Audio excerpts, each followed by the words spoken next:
بسم اللہ الرحمن الرحیم۔ السلام علیکم دوستو، دنیا بھر کی خبروں میں آج آپ سنیں گے، لیکن اس سے پہلے اگر ہو سکے تو لائک، سبسکرائب اور بیل آئیکن کا بٹن ضرور دبا لیں۔ شکریہ۔ ترک صدر کا 10 ممالک کے سفیروں کی ملک بدری کا فیصلہ واپس۔ طالبان کا افغانستان کی نئی مسلح افواج بنانے کا اعلان۔ سوڈان میں مارشاللہ کے خلاف مظاہرے، 7 افراد جان سے گئے۔ طالبان کا فنڈز روکنا اشتعال انگیزی ہے، مغربی دنیا طالبان سے روابط بحال کرے۔ روس۔ اسلام آباد میں ڈینگی کے مریضوں کی تعداد 3000 سے تجاوز کر گئی۔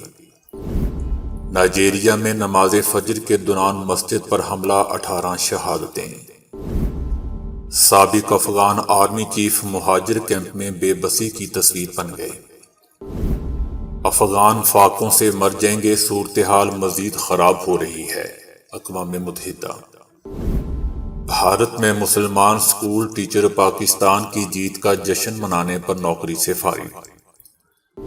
مونگ پھلی فالج اور امراض قلب سے دور رکھتی ہے۔ تو آئیے چلتے ہیں اب خبروں کی تفصیل کی جانب۔ ترک صدر رجب طیب اردوان نے امریکہ، فرانس اور جرمنی سمیت مغربی ممالک کے 10 سفارتکاروں کو ملک بدر کرنے کا فیصلہ واپس لے لیا ہے۔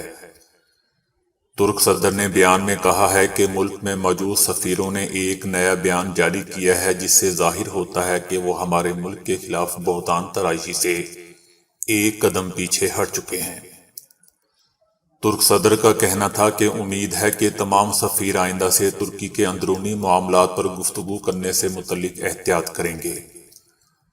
رجب طیب اردوان نے کہا کہ ہمارا مقصد قطعی طور پر بحران پیدا کرنا نہیں ہے بلکہ اپنی خود مختاری کا تحفظ کرنا ہے۔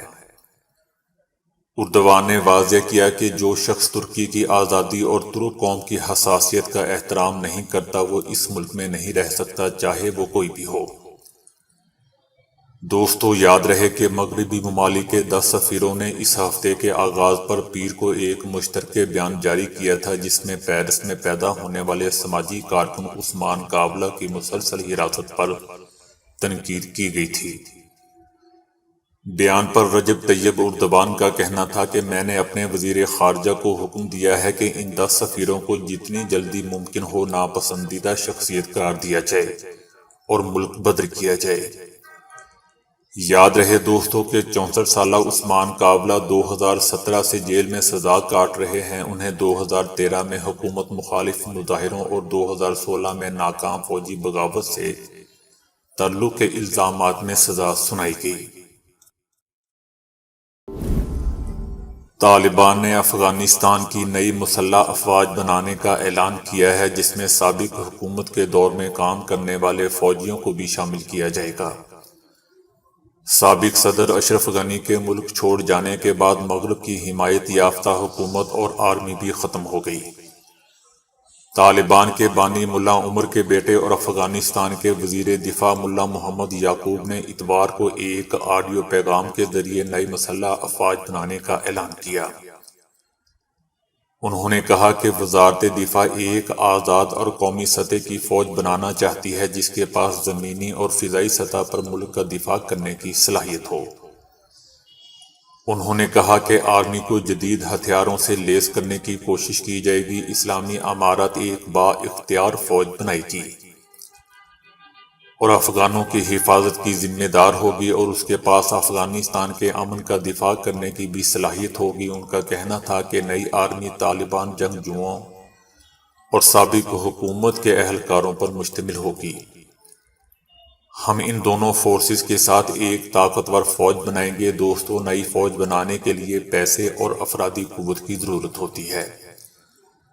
طالبان کے پاس افرادی قوت ہے اور امریکہ کا چھوڑا ہوا اسلحہ بھی ہے۔ اس کے علاوہ ہو سکتا ہے کہ چائنا اور روس کی بھی مدد ملے، کیونکہ روس کی سرکاری نیوز ایجنسی تاس کے مطابق گزشتہ ہفتے صدر پوٹن نے کہا تھا کہ روس میں طالبان کو ایک تخریب کار تنظیموں کی فہرست میں رکھا گیا تھا اور اسے وہاں سے ہٹایا جانا اب ممکن ہے۔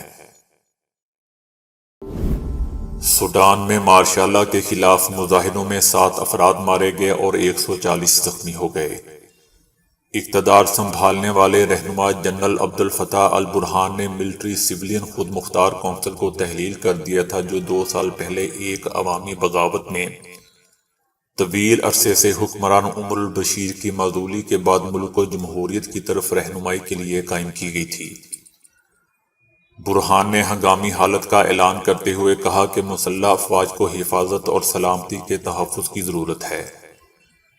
انہوں نے جولائی 2023 میں انتخابات کروانے اور پھر ایک منتخب سویلین حکومت کے حوالے کرنے کا وعدہ کیا۔ انہوں نے کہا کہ ملک اس وقت جس حالات سے گزر رہا ہے وہ نوجوانوں کے لیے خوابوں اور قوم کی امیدوں کے لیے ایک حقیقی خطرہ ہے۔ دوسری طرف امریکی محکمہ خارجہ نے کہا ہے کہ سوڈان کو دی جانے والی معاشی امداد روک دی گئی ہے۔ امریکہ کو سوڈان میں فوجی بغاوت پر تشویش ہے۔ سوڈان کو دی جانے والی $70 کروڑ کی معاشی امداد روک دی ہے۔ امریکی محکمہ خارجہ کا کہنا ہے کہ سوڈان میں وزیر اعظم سمیت سیاسی رہنماؤں اور سویلین اہلکاروں کی گرفتاری کی مذمت کرتے ہیں۔ ایسے اقدامات سے سوڈان میں اقتدار کی سیاسی منتقلی خطرے میں پڑ گئی ہے۔ روس نے خبردار کیا ہے کہ افغانستان کا تخریب کاری کی طرف جانے کا خطرہ ہے۔ یورپی شراکت داروں کو افغانستان چھوڑنا نہیں چاہیے تھا۔ روس نے مغربی ممالک سے مطالبہ کیا کہ وہ افغانستان میں انتشار سے بچنے کے لیے طالبان کے ساتھ رابطے میں رہیں، اور خبردار کیا کہ امداد میں کمی کی کوشش غلط نتائج کی حامل ہوگی۔ روس نے نیٹو فوجوں کے پیچھے چھوڑے گئے بھاری مقدار میں ہتھیاروں کی طرف اشارہ کرتے ہوئے خبردار کیا کہ افغانستان میں لوگ زندہ رہنے کی کوشش میں تخریب کاری اور اسلحے کی اسمگلنگ کا سہارا لے سکتے ہیں۔ روس کا کہنا تھا کہ افغانستان کے اربوں ڈالر کے ذخائر مغربی ممالک کے بینکوں میں منجمد کر دیے گئے ہیں تاکہ طالبان وہ رقم حاصل نہ کر سکیں۔ یہ بالکل اشتعال انگیزی ہے۔ وہ کس کو سزا دے رہے ہیں، افغان حکام کو یا وہاں کے لوگوں کو؟ پیسے افغان عوام کو واپس کرنے چاہیے۔ بین الاقوامی امداد بندش، خوراک کی قیمتوں میں اضافے اور بے روزگاری میں اضافے کے ساتھ افغانستان کی معیشت انتہائی خراب حالت میں ہے۔ وفاقی دارالحکومت اسلام آباد میں اس سیزن کے دوران ڈینگی سے متاثرہ مریضوں کی تعداد 300 سے تجاوز کر گئی۔ گزشتہ روز ڈینگی کے مزید 91 کیسز سامنے آئے ہیں، جس کے بعد ڈینگی سے متاثرہ مریضوں کی مجموعی تعداد 3083 ہو گئی ہے۔ اسلام آباد کے کل کیسز میں سے 1824 کا تعلق دیہی جبکہ 1260 کا شہری علاقوں سے ہے۔ یاد رہے دوستوں کہ اسلام آباد میں ڈینگی سے اب تک 11 افراد انتقال کر چکے ہیں۔ نائجیریا میں مسلح افراد نے ایک مسجد کے اندر گھس کر اندھا دھند گولیاں چلا دیں، جس کے نتیجے میں 18 نمازی شہید ہو گئے۔ مسجد میں پیش امام سمیت 18 نمازی شہید اور 4 زخمی ہو گئے۔ نائجیریا پولیس کا کہنا ہے کہ اقلیتی مسلم گروپ فلانی کے شدت پسندوں اور مقامی دیہاتوں کے درمیان کافی عرصے سے تنازعہ چلا آ رہا تھا، اور یہ واقعہ اسی تنازعہ کا شاخسانہ ہے۔ نائجیریا کی فلانی نسل اقلیتی مسلم گروپ ہے جو زیادہ تر خانہ بدوشوں پر مشتمل ہے۔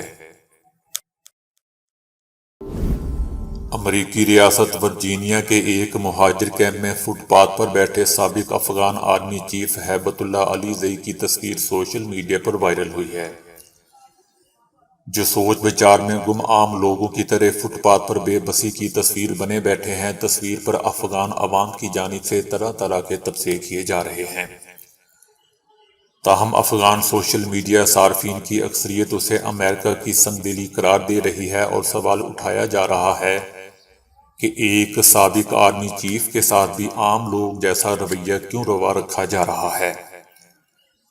یاد رہے دوستوں کہ وہ Afghan special forces commando unit کے سربراہ تھے۔ سابق افغان صدر اشرف غنی نے انہیں 11 اگست کو نیا سپہ سالار مقرر کیا تھا۔ ہیبت اللہ علی زئی سے پہلے سابق افغان آرمی چیف ولی محمد احمد زئی کی ملک سے فرار کی غرض سے کابل ایئرپورٹ پر لائن میں کھڑے ہونے کی تصویر بھی سوشل میڈیا پر وائرل ہوئی تھی۔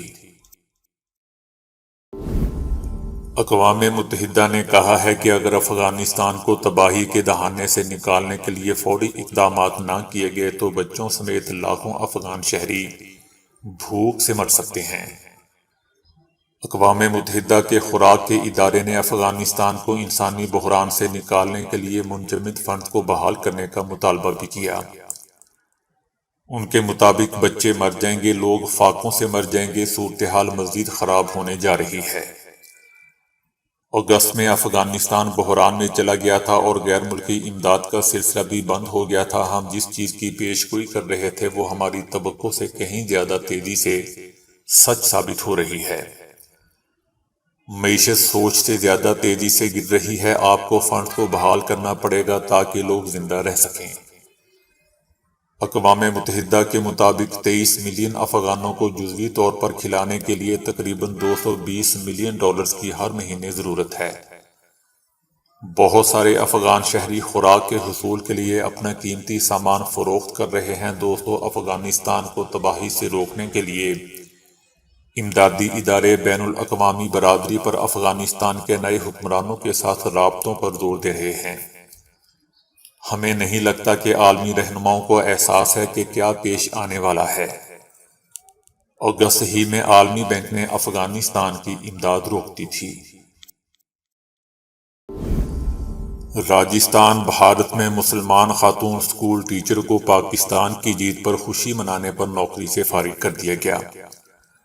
بھارتی میڈیا کے مطابق ریاست راجستھان میں مسلمان خاتون ٹیچر نفیسہ اتاری نے بھارت کی پاکستان کے ہاتھوں شکست پر واٹس ایپ پر سٹیٹس اپلوڈ کیا، جس میں انہوں نے خوشی کا اظہار کیا اور پاکستانی کھلاڑیوں کی تصاویر کو بھی شیئر کیا تھا۔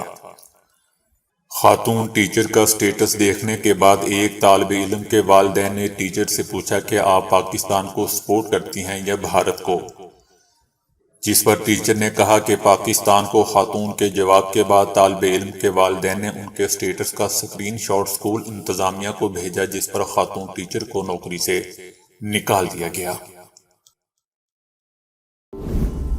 پاکستان سمیت دنیا بھر میں امراض دل سے اموات کا سلسلہ ہوشربا رفتار سے آگے بڑھ رہا ہے، اور اب یہ خبر آئی ہے کہ روزانہ مونگ پھلی کے 4 یا 5 دانے کھانے سے بھی بہت فرق پڑ سکتا ہے۔ لیکن یہ تحقیق جاپان میں ہوئی ہے اور اس ضمن میں ایشیائی افراد کو اس سے فائدہ ہو سکتا ہے۔ یہ تحقیق امریکی ہارٹ ایسوسی ایشن کی ویب سائٹ پر شائع کی گئی ہے، جس میں کہا گیا ہے کہ اگر روزانہ مونگ پھلی کے 5 دانے کھائے جائیں تو خون کے لوتھڑے بننے اور فالج کے اثرات اور خطرات میں 20% تک کمی واقع ہوتی ہے، جبکہ دل کی نالیوں کی تنگی کا خطرہ 13% تک کم ہو جاتا ہے۔ مونگ پھلی کھانے سے مرد اور عورت پر اس کے یکساں مثبت اثرات مرتب ہوتے ہیں۔ اس طرح ہم مونگ پھلی کو ایک جادو بھری غذا کہہ سکتے ہیں، جس کی تھوڑی سی مقدار بھی بہت مفید ثابت ہوتی ہے۔ Osaka university graduate school of medicine سے وابستہ سماجی ادویہ کے ماہر پروفیسر سائٹو اکیہارا کا کہنا ہے کہ مونگ پھلی فیٹی ایسڈز، معدنیات، وٹامنز، فائبر سے بھرپور ہوتی ہے، اور یہ سب مل کر بلڈ پریشر، جلن اور مضر کولیسٹرول سے محفوظ رکھتی ہے۔ اس سے پہلے دوستو امریکی سروے سے بھی یہی ثبوت ملے ہیں، تاہم یہ نیا سروے 74,793 مرد و خواتین پر کیا گیا ہے، جن کی عمریں 45 سے 74 برس تھیں، اور انہیں ایک طویل مطالعے کے لیے جاپانی پبلک ہیلتھ سینٹر نے بطور رضاکار بھرتی کیا تھا۔ اوسط 15 برس تک تمام افراد کا جائزہ لیا گیا اور انہیں مونگ پھلیاں کھانے کو کہا گیا تھا۔ ان میں سے جن افراد نے محض مٹھی بھر مونگ پھلیاں کھانے کو بھی معمول بنا لیا، ان میں فالج دل کے امراض کا خطرہ 87% کم دیکھا گیا۔